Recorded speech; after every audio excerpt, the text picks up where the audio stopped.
Welcome back to the channel, guys, in another video of operating system series. So today we will discuss the next topic, scheduling algorithm का ही. So हमने last lecture में किया है first come first serve. अगर किसी ने last video नहीं देखी तो डिस्क्रिप्शन बॉक्स में उसकी मैं डिटेल्स डाल दूंगी.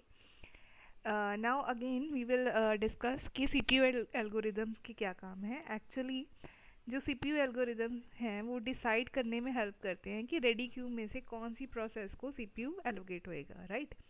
सो 6 कॉमनली यूज शेड्यूलिंग एल्गोरिदम्स हैं जिसमें से हम फर्स्ट कम फर्स्ट सर्व कर चुके हैं, ठीक है, with example. So today we will do shortest job first, SJF scheduling.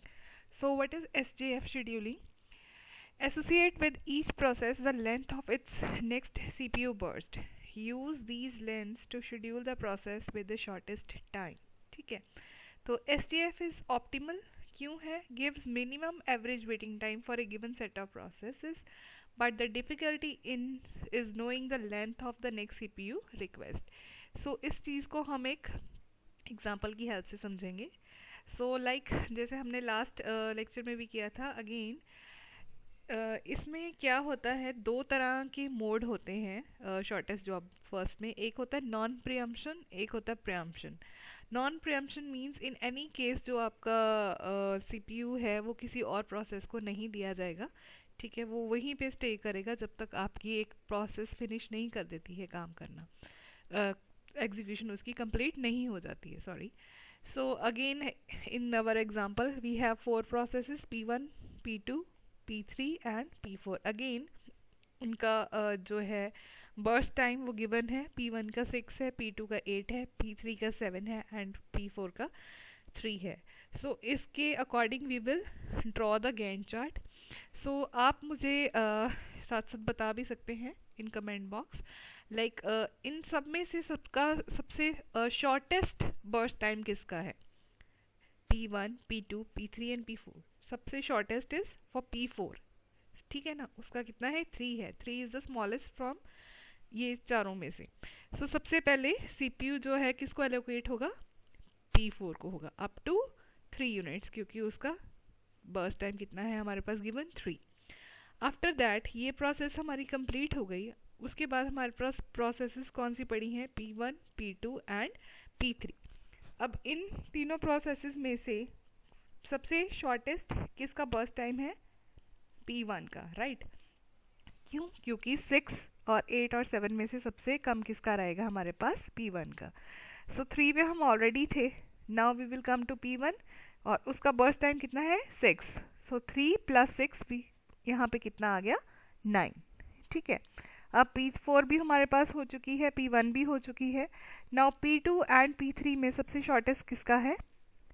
P3 का बर्स्ट टाइम. सो 9 + 7 यहाँ पे आ गया हमारे पास 16. एंड द लास्ट हम किस पे, मतलब कौन सी प्रोसेस हमारे पास रिमेनिंग है? That is P2. So 16 + 8 is 24. सो इस तरह से जो शॉर्टेस्ट है उसको हम पहले लेंगे, उसके बाद उसके जो भी बड़ा होएगा, एंड लास्ट में जो सबसे ज़्यादा बर्स्ट टाइम वाला होएगी प्रोसेस वो एग्जीक्यूट होएगी.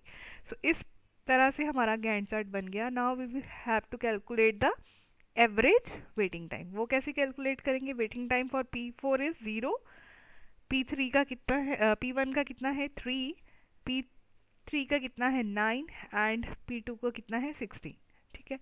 सो 0 + 3 + 9 + 16, या इन्होंने मतलब P1, P2, P3 and P4 के हिसाब से लिखा है, या आप simply 0 + 3 + 9 + 16 divided by number of processes कितने हैं हमारे पास? 4. तो आप उनको डिवाइड करोगे नंबर ऑफ प्रोसेसेस से, so you will get the average waiting time that is equal to 7 milliseconds in this case. So this is the example of non-preemption, जहाँ पे CPU इन एनी केस किसी और process के ऊपर jump नहीं हो रहा है. Now the next example of SJF with preemption. So जो प्रियम्पटिव मोड होता है उसमें क्या होता है कि जो CPU है हम किसी और प्रोसेसेस को भी इन बिटवीन एलोकेट कर देते हैं डिपेंडिंग अपॉन द एल्गोरिदम जैसे हम यूज़ कर रहे हैं, कि वो प्रियम्पशन है या नॉन प्रियम्पटिव है. इसको हम एक एग्जांपल की हेल्प से समझेंगे. Again we have the 4 processes, यहाँ पे हमें दे रखी हैं P1, P2, P3 and P4। Again उनका बर्स्ट टाइम हमारे पास गिवन है, जैसे P1 का 8 है, P2 का 4 है, P3 का 9 है एंड P4 का 5 है। इसके साथ एक और यूनिट हमें दे रखी होगी, that is arrival time. Arrival time means किस ऑर्डर से कैसे किस टाइम पे जो हमारे पास प्रोसेसेस आ रही हैं, ठीक है। सो सबसे पहले हम 0 से स्टार्ट करेंगे। 0th अराइवल टाइम पे आप देखेंगे यहाँ पे कौन सी प्रोसेस आ रही है, P1, ठीक है। ये हमारे पास 0th अराइवल टाइम पे आ रही है। सो जैसे ही हम इसकी एक यूनिट चलाएंगे, 0 से हमने स्टार्ट किया P1 को, जब हम एक यूनिट पे पहुंचे हैं, अभी यूनिट्स कितने हैं, इसका बर्स्ट टाइम 8, पर हम क्या कर रहे हैं यहाँ पे ओनली 1 पे ही अभी आए हैं। तो हमने क्या देखा, 1 पे जैसे ही हम अराइव हुए, एक और प्रोसेस आ गई हमारे पास P2 हमारे पास आ गई। तो 1 पे हमारे पास अब P1 ऑलरेडी थी यहाँ पे एंड P2 भी आ गई। अब दोनों का बर्स्ट टाइम क्या है, P1 का 8 है एंड P2 का कितना है, 4 है, ठीक है। तो उस केस में अब हम क्या करेंगे कि जो शॉर्टेस्ट है उसको पहले उस प्रोसेस को पहले चलाएंगे। सो ऑब्वियसली 4 एंड 8 में से सबसे शॉर्टेस्ट कौन सा है हमारे पास, 4। सो हमने यहाँ पे 1 पे तो ऑलरेडी थे, +4 कर दिया, ठीक है, एंड P2 को एग्जीक्यूट करवा दिया। Now we will come at 5। जैसे ही हम 5 पे पहुँचे, ठीक है, तो हमारे पास P2 तो हम चला चुके हैं, P3 भी आ गई है, P4 भी आ गई है, ठीक है, क्योंकि 0, 1, 2, 3 टाइम तक वो सारी प्रोसेसेस हमारे पास आ चुकी हैं एंड हम यहाँ अभी 5th पॉइंट पे, मतलब 5th यूनिट ऑफ टाइम पे पहुँच चुके हैं। अब P2 हमारा कंप्लीट हो चुका है, इसको आप इग्नोर करेंगे। Now we will left with P1, P3 and P4, ठीक है, P1, P3 एंड P4। अब P1 का बर्स्ट टाइम कितना है, 8, उसमें से हम एक यूनिट चला चुके हैं, तो यहाँ पे कितना बच जाएगा हमारे पास, 7। नाउ P3 का कितना है, 9 एंड P4 का कितना है, 5। तो 7, 9 एंड 5 में सबसे शॉर्टेस्ट कौन सा है, 5। सो हम 5 की कॉरस्पॉन्डिंग जो प्रोसेस है P4 उसको चलाएंगे। सो 5 + 5 इट बिकम्स 10 हियर। तो हमारे पास P2 ऑलरेडी खत्म हो चुकी थी, P4 भी हमारे पास खत्म हो चुकी है। Now we are left with P1 जिसकी यूनिट है 7 एंड P3 जिसकी यूनिट है 9। सो 9 एंड 7 में से शॉर्टेस्ट कौन सी रहेगी हमारे पास, जिसकी यूनिट है 7, मतलब P1। सो 10 + 7 = 17, ठीक है। अब हमारे पास P1 भी ख़त्म हो चुकी है। नाउ लास्ट हम किस पे पहुँचे हैं, P3 पे, तो उसकी कितने हैं बर्स्ट टाइम, 9 पे। सो 17 + 9 इट बिकम्स 26। सो इस तरह से हमारा जो गैंट चार्ट है वो बनेगा। सबसे पहले हमने अराइवल टाइम देखना है, अराइवल टाइम के बाद हम सेकेंड यूनिट जो है बर्स्ट टाइम को कंसिडर करेंगे, जो शॉर्टेस्ट होगा उसको ले लेंगे एंड कंपैरिजन इस तरह से हमारे पास चलता रहेगा। नाउ इन केसेस में, प्रियम्पशन के केसेस में हमें क्या निकालना होता है, क्या पूछा रहता है हमें क्वेश्चन में, एक तो होता है टर्न अराउंड टाइम, एक होता है एवरेज वेटिंग टाइम। सो वो हमें किस तरह से निकालना है वो मैं आपको इस पर्टिकुलर एग्जांपल में ही बता रही हूँ। This is the example. So process, ये वाला कॉलम अराइवल टाइम का एंड बर्स्ट टाइम का, ये यहाँ पे सेम रहेगा, process, arrival time, burst time. One new column is added, that is completion time, ठीक है। तो एवरेज वेटिंग टाइम हम कैसे निकालते थे, वेटिंग टाइम कैलकुलेट करके। अब कंप्लीशन टाइम क्या है कि कौन सी प्रोसेस कंप्लीट कैसे हो रही है, कहाँ पे हो रही है, ठीक है।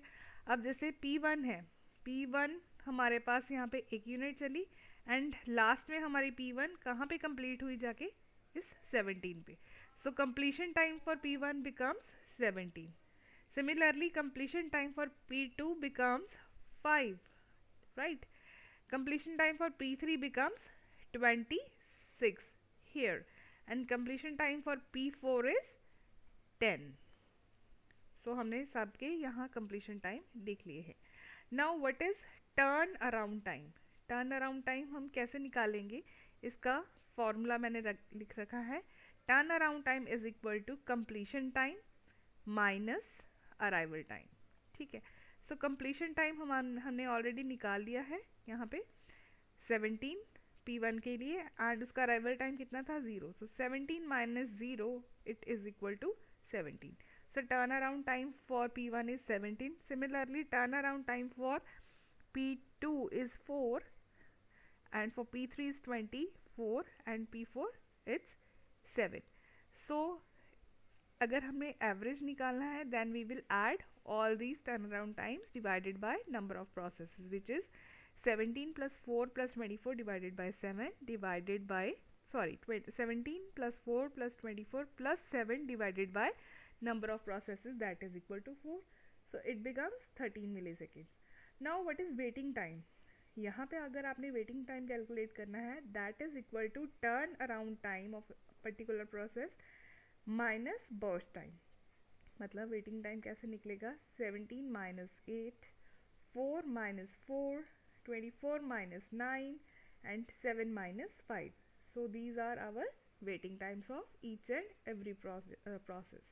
So average waiting time कैसे निकालेंगे? इन चारों को प्लस करके divided by number of processes. वो कितनी रहेंगी हमारे पास? 4. ठीक है, तो इस तरह से हम इसका एवरेज वेटिंग टाइम भी निकालेंगे. So this is the example of preemption shortest job scheduling algorithm. I hope you understand this well. If you do so, don't forget to hit the like and subscribe button. Thanks for watching. Thank you so much.